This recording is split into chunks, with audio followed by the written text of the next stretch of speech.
Hello students, welcome in EDU Mantra online classes. Students, जैसा कि आप सभी जानते हैं कि अभी तक मैं आपको अपनी पिछली वीडियो में कवि माखनलाल चतुर्वेदी जी का जीवन परिचय व उनकी रचनाएं और उनके यानी कि कवि माखनलाल चतुर्वेदी जी के द्वारा रचित कैदी और कोकिला कविता की संदर्भ सहित व्याख्या जो भाग 1, भाग 2 और भाग 3 में पढ़ा चुकी हूँ और इनके द्वारा रचित कविताओं की विशेषताओं के बारे में भी बताई हूँ, जो आप सभी को अच्छे से समझ में आ गया रहा होगा। और अब जैसा कि आप यहाँ स्क्रीन में देख रहे हैं कि यहाँ आज की अपनी इस वीडियो के माध्यम से मैं आप सभी को CBSE हिंदी क्लास 9th के क्षितिज भाग 1 की पुस्तक में कवि माखनलाल चतुर्वेदी जी के द्वारा रचित कैदी और कोकिला कविता के प्रश्नों का अभ्यास करवाने जा रही हूँ। तो चलिए शुरू करती हूँ। और शुरू करने से पहले जो स्टूडेंट्स मेरे इस चैनल यानी कि ईडीयू मंत्रा ऑनलाइन क्लासेस को सब्सक्राइब न किया हो वो मेरे इसी चैनल को सब्सक्राइब जरूर कर लें और सब्सक्राइब वाले बटन में जाकर बेल आइकन्स को अवश्य दबा दें ताकि मैं अपनी आगे की जितनी भी वीडियो को अपडेट करूं उन सभी की भी नोटिफिकेशन आपको समय समय पर मिल सके।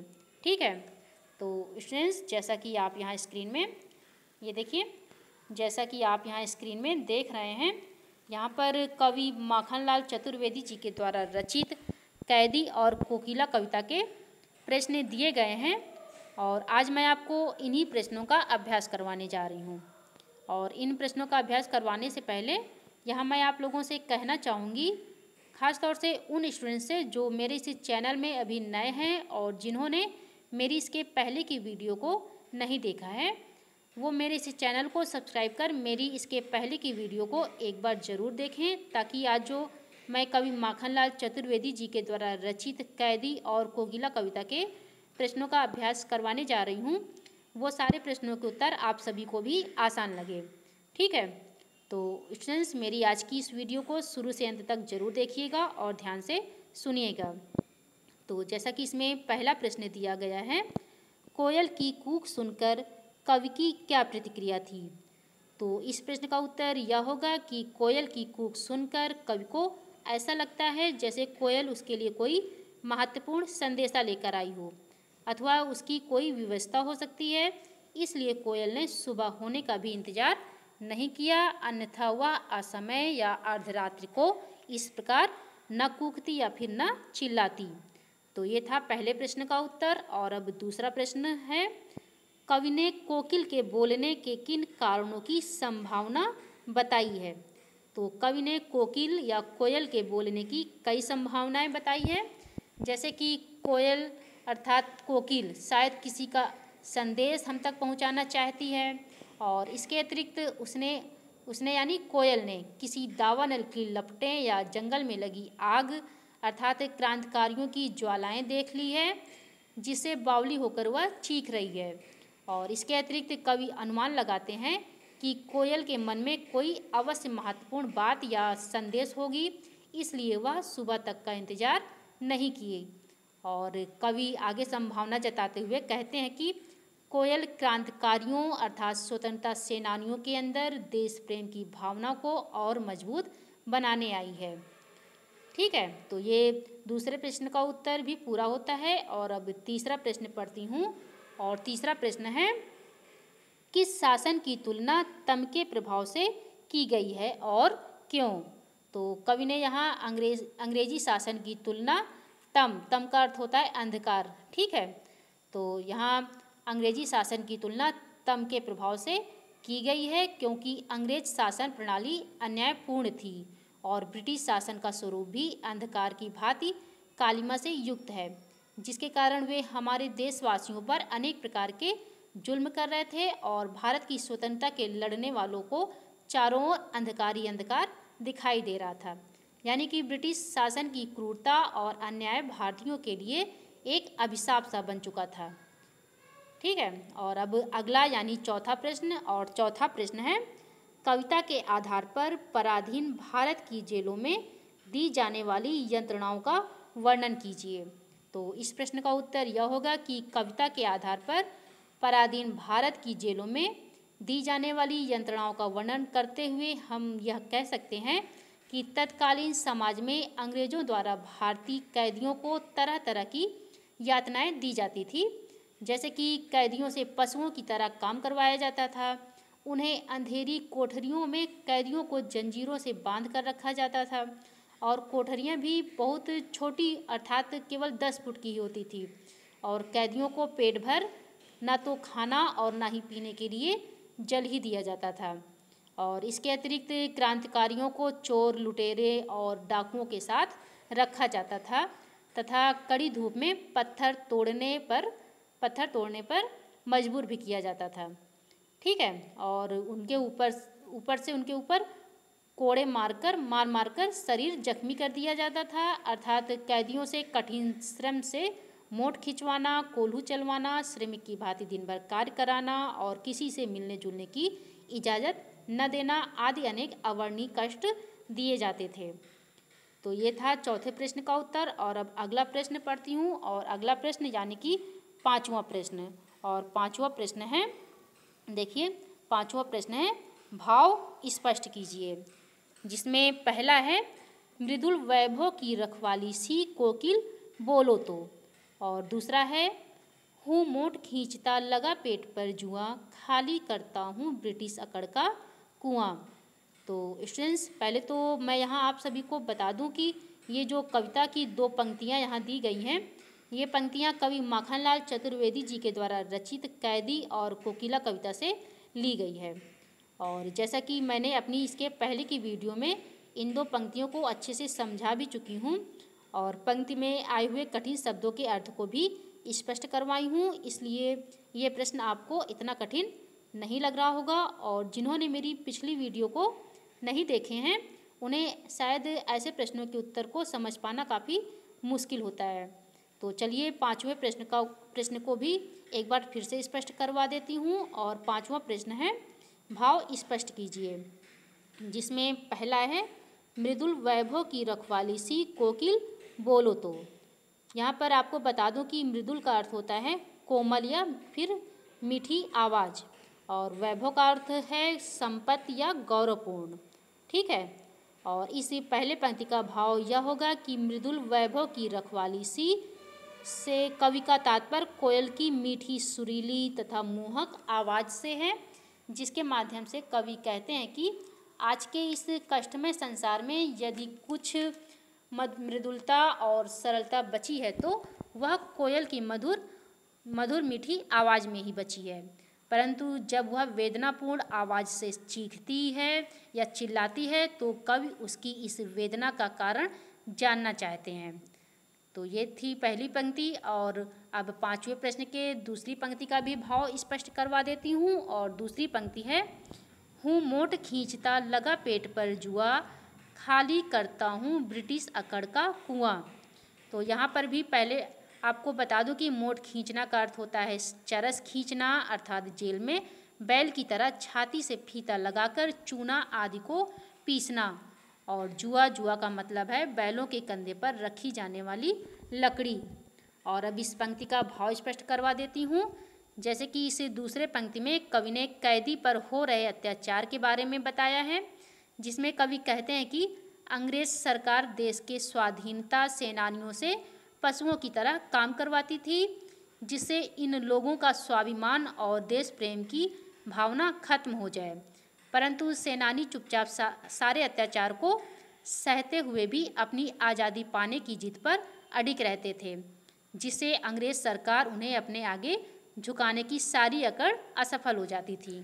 ठीक है, तो ये था कवि माखनलाल चतुर्वेदी जी के द्वारा रचित कैदी और कोकिला कविता के पाँचवें प्रश्न का उत्तर। और अब अगला यानी कि छठा प्रश्न। और छठा प्रश्न है अर्धरात्रि में कोयल की चीख से कवि को क्या अंदेशा है।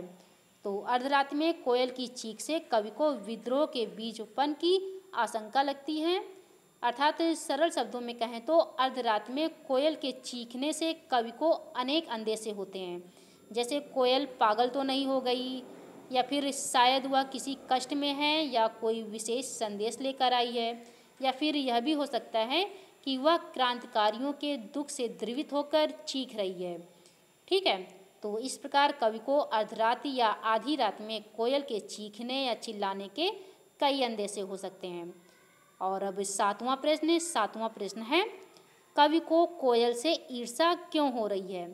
तो कवि को कोयल से ईर्ष्या इसलिए हो रही है, इसका सबसे बड़ा और मुख्य कारण कोयल की स्वच्छंदता या स्वतंत्रता तथा कवि की पराधीनता है, क्योंकि वह खुले आकाश में स्वतंत्र उड़ सकती है, परंतु कवि अंग्रेज सरकार की 10 फुट वाली कालकोठरी में ही कैद है या बंद है। और इसके अलावा कोयल गीत गा गा कर अपनी खुशी, अपने आनंद को प्रकट कर सकती है, परंतु कवि के लिए तो रोना भी बड़ा गुनाह है, जिसके लिए उसे दंड या सजा भी मिल सकती है। तो ये 7वें प्रश्न का उत्तर भी पूरा होता है। और अब 8वां प्रश्न पढ़ती हूँ। और 8वां प्रश्न है, कवि के स्मृति पटल पर कोयल के गीतों की कौन सी मधुर स्मृतियाँ अंकित हैं जिन्हें वह अब नष्ट करने पर तुली है?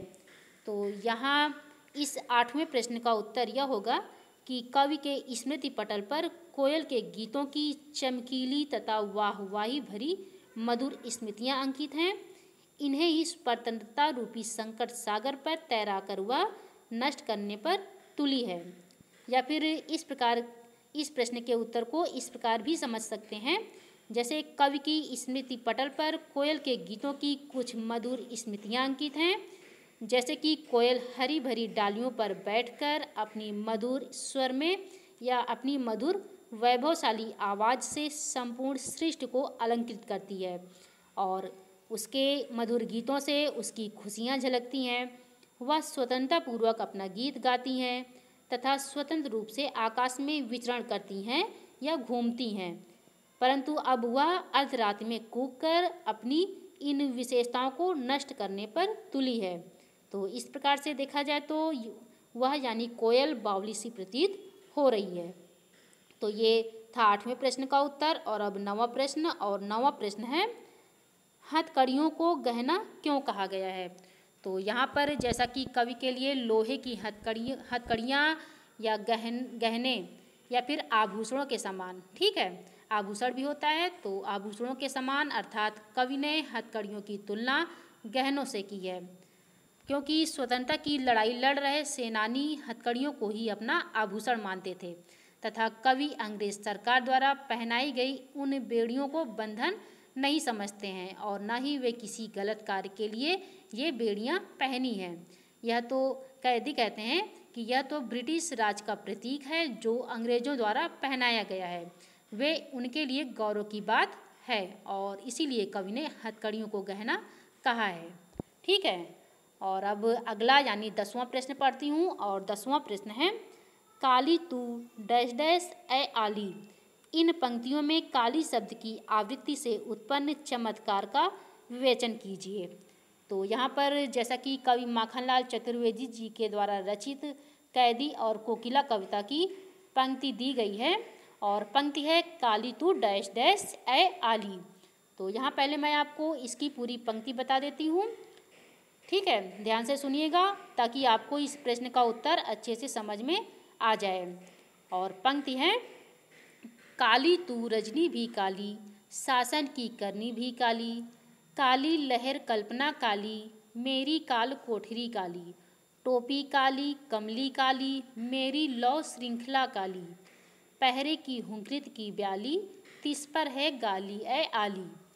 तो जैसा कि आपने सुना होगा कि इस कविता की पंक्तियों में कवि ने 9 बार, ठीक है, 9 बार काली शब्द का प्रयोग किया है, जिसमें काली शब्द तो एक ही है लेकिन इस शब्द का अलग अलग अर्थों में इसका प्रयोग किया गया है।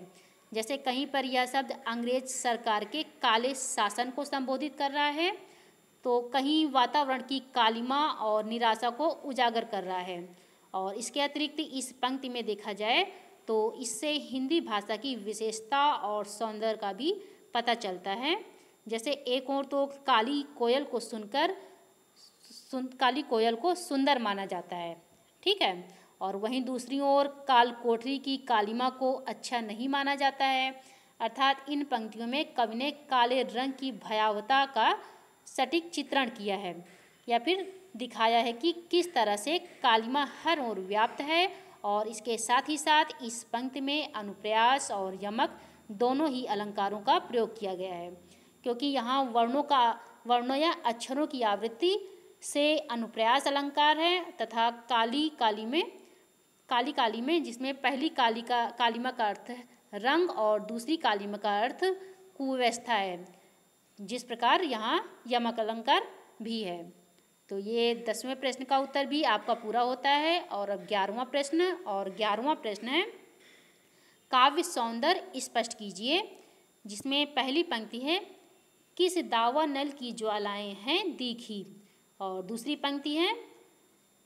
पंक्ति है तेरे गीत कहावे वाह रोना भी है मुझे गुनाह, देख विषमता तेरी मेरी बजा रही तिस पर रण भेरी। तो चलिए इस प्रश्न को भी सॉल्व करवा देती हूँ और आपको बता दूँ कि ये दोनों ही पंक्तियाँ कवि माखनलाल चतुर्वेदी जी के द्वारा रचित कैदी और कोकिला कविता से ली गई है। और इसमें पहली पंक्ति है किस दावानल की ज्वालाएं हैं दीखी, जिसके काव्य सौंदर्य में कवि कोयल की वेदनापूर्ण आवाज़ पर अपनी आशंका व्यक्त की है कि कोयल ने ऐसा क्या देख लिया है जिसके कारण वह इतनी व्यथित है। और अपनी इस प्रश्नात्मक शैली से कवि कोयल के कष्टों का अनुमान लगा रहे हैं, तथा यहाँ कवि ने अपने काव्य सौंदर्य दावानल की ज्वालाएं में रूपक अलंकार व बिंबात्मक शैली का प्रयोग किया है। और भाषा तत्सम युक्त खड़ी बोली है व भाषा में सहजता और सरलता भी है। ठीक है, तो ये थी पहली पंक्ति का काव्य सौंदर्य। और अब इसमें की अगली पंक्ति यानी कि दूसरी पंक्ति का भी काव्य सौंदर्य भी आपको स्पष्ट करवा देती हूँ। और अगली यानी दूसरी पंक्ति है तेरे गीत कहावे वाह रोना भी है मुझे गुनाह, देख विषमता तेरी मेरी बजा रही तिस पर रण भेड़ी। तो इस पंक्ति के काव्य सौंदर्य में देखा जाए तो यहाँ पर कवि और कोयल के जीवन की तुलनात्मक वर्णन हुआ है, क्योंकि इस पंक्ति के माध्यम से कोयल के गीत से जहाँ सब ओर से प्रशंसा होती है, वहीं दूसरी ओर कवि का रोना अर्थात अपनी बात को व्यक्त करना भी गुनाह माना जाता है। और जैसा कि इस पंक्ति के काव्य सौंदर्य में कवि ने यहाँ तुकबंदी का प्रयोग किया है और तेरी मेरी व गुनाह में स्वर मैत्री तथा अनुप्रास अलंकार है। और इसमें भाषा जो है वह अत्यंत सरल प्रवाहमयी व संगीतात्मक है। तो यहाँ अब कवि माखनलाल चतुर्वेदी जी के द्वारा रचित कैदी और कोकिला कविता के सारे प्रश्नों के उत्तर समाप्त होते हैं। और अब आगे देखिए, और अब आगे इसमें जैसा कि दिया गया है, ये देखिए आगे इसमें दिया गया है कि जैसा कि आप यहाँ स्क्रीन में देख रहे हैं, कवि माखनलाल चतुर्वेदी जी के द्वारा रचित कैदी और कोकिला से संबंधित रचना और अभिव्यक्ति के प्रश्न, जिसमें 12वां प्रश्न है। देखिए जिसमें 12वां प्रश्न है कवि जेल के आसपास अन्य पक्षियों का चहकना भी सुनना होगा, लेकिन उसने कोकिला की ही बात क्यों की है। तो इस 12वें प्रश्न का उत्तर यह होगा कि कवि जेल के आसपास अन्य पक्षियों का चहकना सुनकर भी कवि केवल कोकिला यानी कोयल से ही बातें करता है, क्योंकि कोयल का स्वर या आवाज़ अन्य पक्षियों की अपेक्षा मधुर एवं कर्णप्रिय होता है, लेकिन कवि को कोयल की आवाज़ से वेदना की अनुभूति होती है। अर्थात कवि ने कोयल के विभिन्न स्वर के कारण यहाँ कोयल की ही बात की है। ठीक है, क्योंकि कोयल वैसे भी रात को नहीं बोलती और रात को उसका इस प्रकार से बोलना कवि के अंतर्मन को छू लेता है। अतः रात को उसका इस प्रकार पुकारना या चिल्लाना किसी संकट का प्रतीक माना जाता है, और इसीलिए ही कवि ने कोकिला की ही बात की है। तो ये रहा रचना और अभिव्यक्ति के 12वें प्रश्न का उत्तर। और अब इसी में का अगला प्रश्न पढ़ती हूँ, यानी कि रचना और अभिव्यक्ति का 13वां प्रश्न। और 13वां प्रश्न है आपके विचार से स्वतंत्रता सेनानियों और अपराधियों के साथ एक सा व्यवहार क्यों किया जाता होगा। तो यहाँ इस प्रश्न का उत्तर यह होगा कि ब्रिटिश सरकार स्वतंत्रता सेनानियों और अपराधियों में कोई अंतर नहीं समझती है। अतः सरकार के लिए दोनों ही दोषी थे, क्योंकि सरकार क्रांतिकारियों की आज़ादी की मांग को दबाना चाहती थी तथा स्वतंत्रता सेनानियों के मनोबल को तोड़ने के लिए और भारत पर अपनी सत्ता कायम रखने के लिए वे दोनों के साथ समान व्यवहार करती थी। तो ये था 13वें प्रश्न का उत्तर। और यहाँ पर देखा जाए तो रचना और अभिव्यक्ति से संबंधित ये दोनों प्रश्न आपके अनुभव पर आधारित है, न कि कविता के मूल भाव पर।